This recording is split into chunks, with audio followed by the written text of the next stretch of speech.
There's a quiet truth most people never hear. While normal people are fighting for promotions, chasing titles, or bouncing between loud side hustles that look impressive on social media, the truly wealthy are doing something very different. They are getting rich quietly, not by working harder in public, but by arranging their lives in private. Machiavelli warned that men ruin themselves not because opportunity is scarce, but because they exhaust themselves in the wrong battles. And that's exactly what's happening today. Most people are busy proving effort. The wealthy are busy designing outcomes. What separates the rich from everyone else isn't intelligence. It's not talent. It's not even luck. It's a set of principles that govern how they move every single day. Principles that compound, principles that turn time into leverage. That's what took me from being stuck in the grind trading hours for approval to owning my time, building multiple businesses and eventually converting effort into freedom. These aren't motivational ideas. These are operational rules, and they've been lived out by the top 1% historically.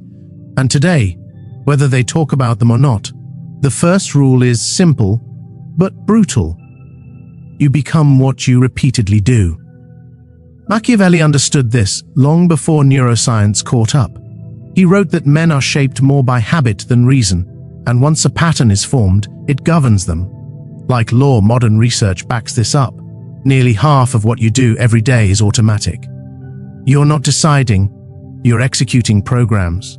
And those programs decide your health, your money, your confidence, your ceiling. This is why occasional effort means nothing. It's not what you do when you're inspired. It's what you do when nobody is watching, and nothing feels urgent. The wealthy understand that habits are contagious, but not in a motivational way, in a mechanical way. Repeat an action long enough and it stops feeling like effort. It becomes identity. That's why outcomes start to look unfair. You'll hear people say the rich are just better at one thing. That's rarely true. What they actually build is what Scott Adams calls a skill stack.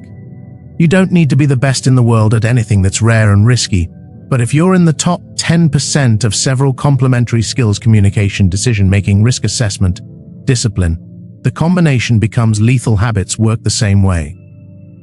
Stack the right ones and the advantage compounds quietly. Aristotle said excellence is not an act, but a habit. Machiavelli would add that once a habit hardens, it no longer asks for permission. This is where most people get it backwards. They try to change themselves through willpower. The wealthy change their environment instead. Place beats intention every time. It's easier to change where you are than who you are. If your surroundings reward distraction, weakness, or complacency, you will absorb it. That doesn't make you broken. It makes you human. So, the wealthy cure at proximity. They don't fight temptation, they remove it. They don't argue with bad influence, they reduce exposure. That might mean changing routines, social circles, even physical locations. And no, that doesn't make you disloyal. Machiavelli was clear. Loyalty to outcomes matters more than loyalty to comfort. I've watched this play out in real life. People stuck in the same neighborhoods, the same conversations, the same financial ceiling, not because they lack ambition, but because their environment reinforces the same behavior every day. Meanwhile, the moment someone changes the room, they're in their standards, rise without effort, different norms, different expectations, different results. Here's the uncomfortable part. You don't need to feel guilty about this. You don't owe access to people, places, or habits that sabotage your future. This isn't cruelty, it's strategy and strategy is the difference between drifting and directing. If you take nothing else from this section, take this: discipline becomes easy when your environment enforces it for you. The wealthy don't rely on motivation, they build systems that make success, the default, and failure inconvenient. Before we go further, I want you to lock this in the comments. Type 1 or 2 words that capture what you just realized. Something simple, like habits matter or environment wins. Don't overthink it. This is about commitment, not performance.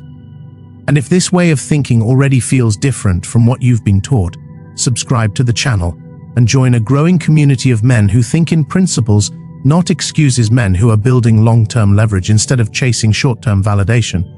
Because once habits and environment are aligned, the next question becomes unavoidable. If effort isn't what creates wealth, then where does real money actually come from?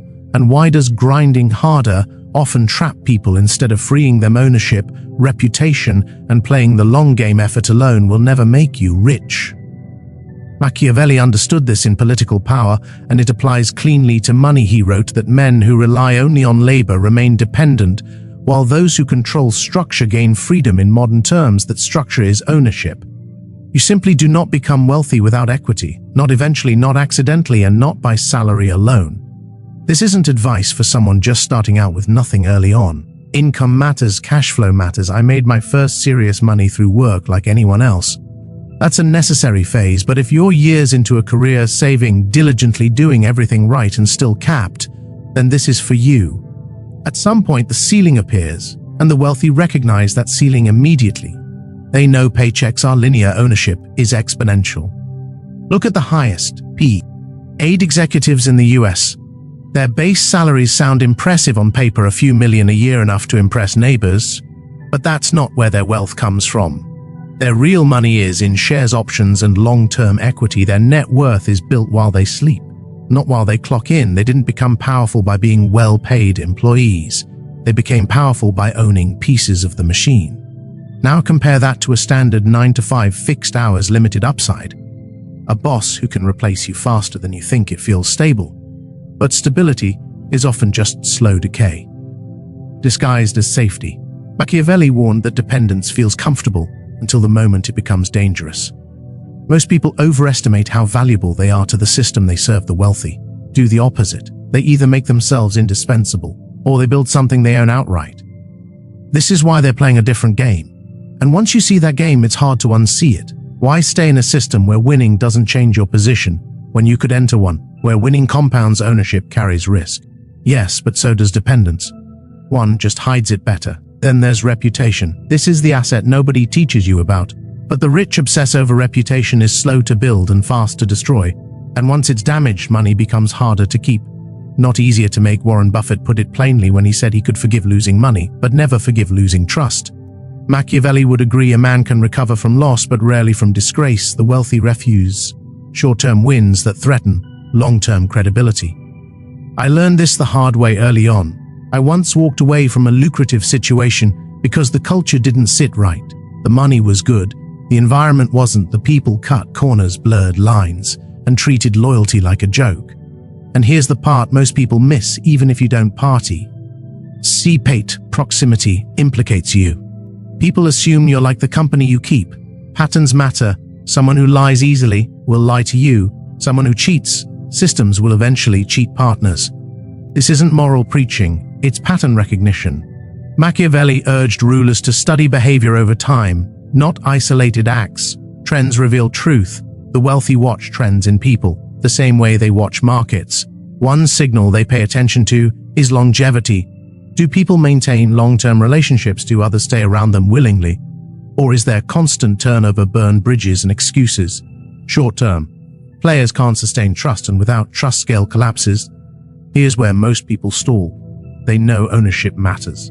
They know reputation matters. But instead of entering the game, they study it endlessly. The wealthy don't do that. They hire expertise. They shortcut mistakes. They understand that time spent learning everything yourself is time not spent compounding skin. In the game doesn't mean doing everything alone. It means committing and letting professionals handle what they've already mastered. If you're serious about freedom, you don't sit on the sidelines waiting for certainty. Certainty is expensive, and by the time it arrives, the upside is gone. The wealthy move earlier with guidance and adjust as they go. Before we move on, pause for a second. Do you agree or disagree with this idea that ownership and reputation matter more than effort and income? There's no right answer for the comments. I want your honest take.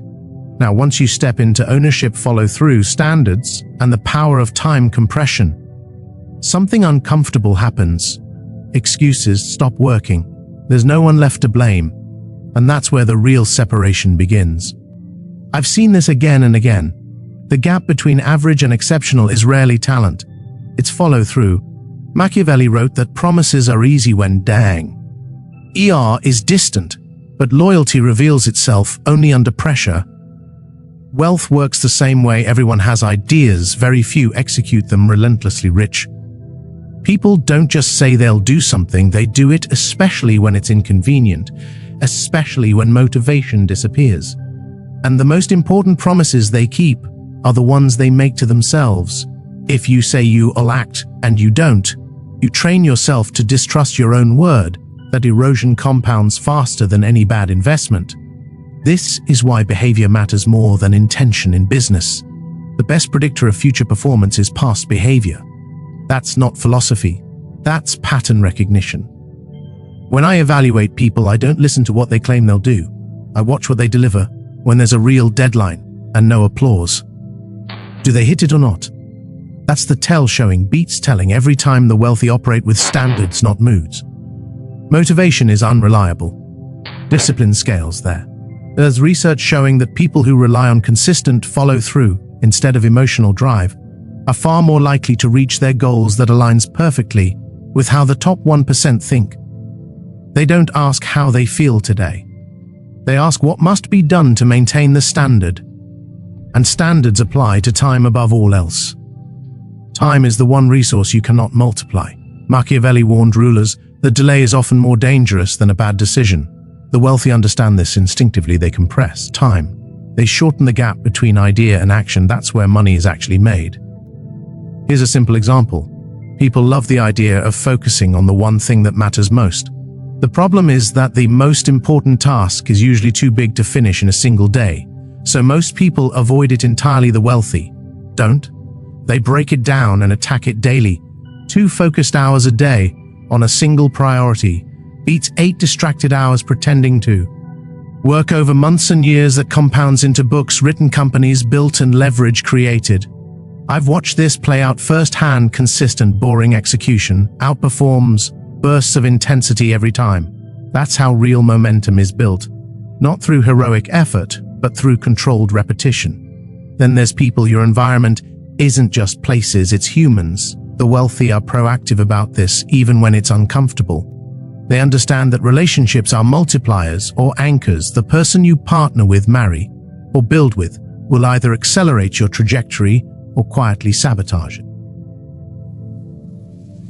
Data backs this up long term. Success correlates strongly with the quality of relationships around you.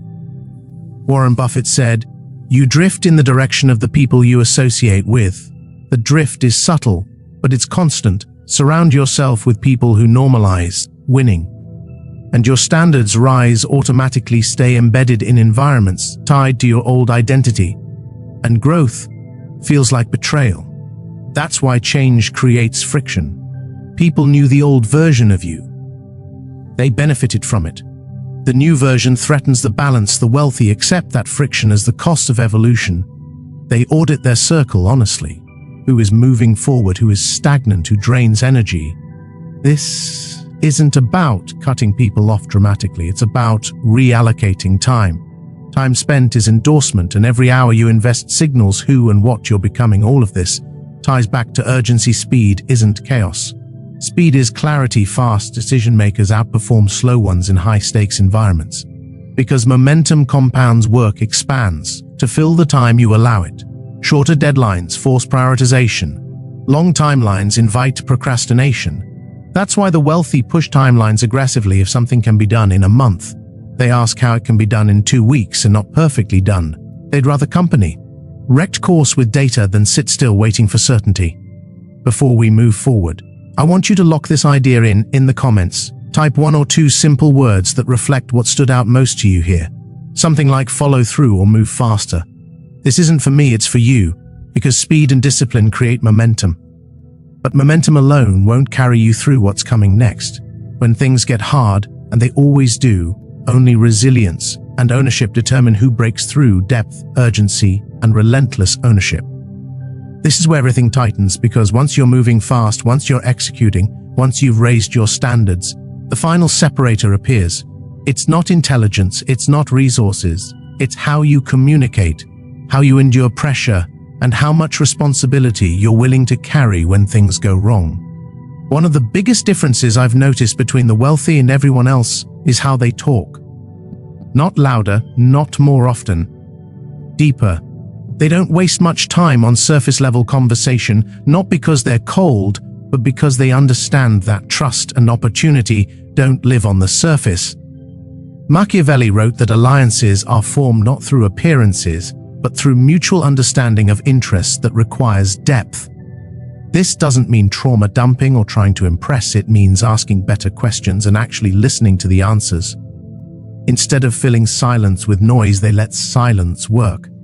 They move past small talk quickly and get to what someone is building, struggling with, or optimizing. Studies show that people who engage in deeper conversations report stronger connections and higher satisfaction. That's not accidental. Depth accelerates trust, and trust is leverage. High trust relationships create opportunity.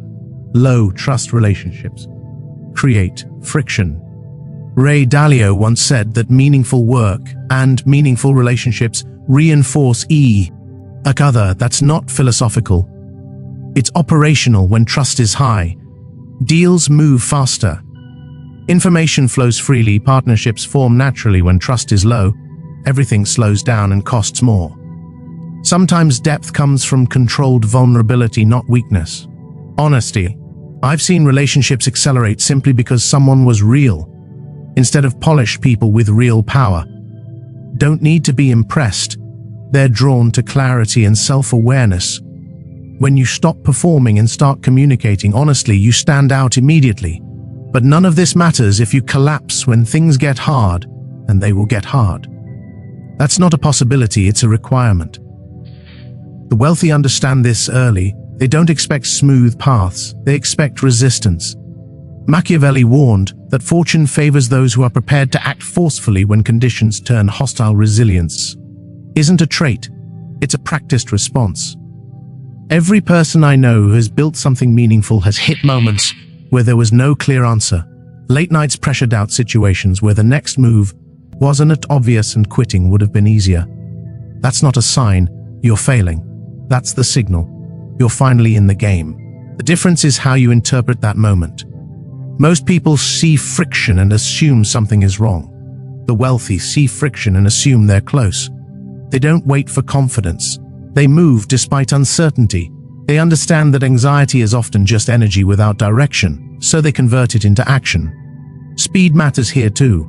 The wealthy are impatient with wasted time, not because they're reckless, but because they respect the constraint. You get 24 hours a day. No extensions, no refunds. That's why they set aggressive deadlines, communicate frequently, and prioritize action over perfection. Perfection is usually fear in disguise. Urgency is the bridge between vision and reality.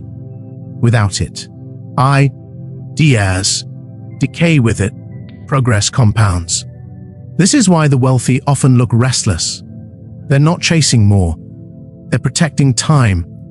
And here's the final truth: when something goes wrong, they don't externalize blame. They internalize responsibility, not because it's fair, but because it's effective. Machiavelli understood that power belongs to those who take ownership of outcomes, not excuses. The moment you stop blaming the world, you start shaping it. That's the real difference. The rich are not better than you. They didn't start smarter. They didn't have clearer paths. What they did differently was move faster, tolerate more discomfort, protect their reputation, keep their word to themselves, and accept responsibility when others deflected it. Before we close, I want you to reflect for a moment. In the comments, share one short reflection about what hit you hardest in this part. One sentence is enough. This isn't about saying the right thing, it's about awareness. And if this way of thinking resonates with you, subscribe to the channel and join a growing community of men who value depth over noise, ownership over excuses, and long-term leverage over short-term comfort. This isn't about motivation, it's about alignment and building a life that compounds quietly over time.